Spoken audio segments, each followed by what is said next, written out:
les catholiques de ce diocèse, ils l'avaient prévu avant le pape François, mais ils sont complètement renforcés par ce que demande le pape François, veulent lancer une campagne sur le mal logement dans le diocèse d'Évry.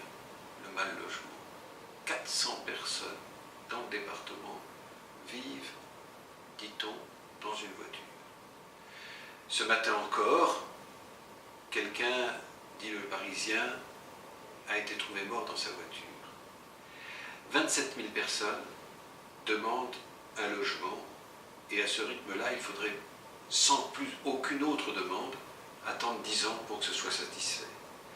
Je rencontre des gens qui sont des migrants, qui ont trouvé un tout petit logement et qui vivent à 4 dans 22 mètres carrés. Et pendant ce temps-là, il y a bien des endroits où des appartements, où des logements sont libres. On estime à peu près dans une ville comme Étampes, comme une ville comme Grigny, à plus de 10% des logements vacants. Je sais bien que s'ils sont vacants, c'est des questions d'héritage, des questions on prévoit l'avenir, que la législation est complexe, etc.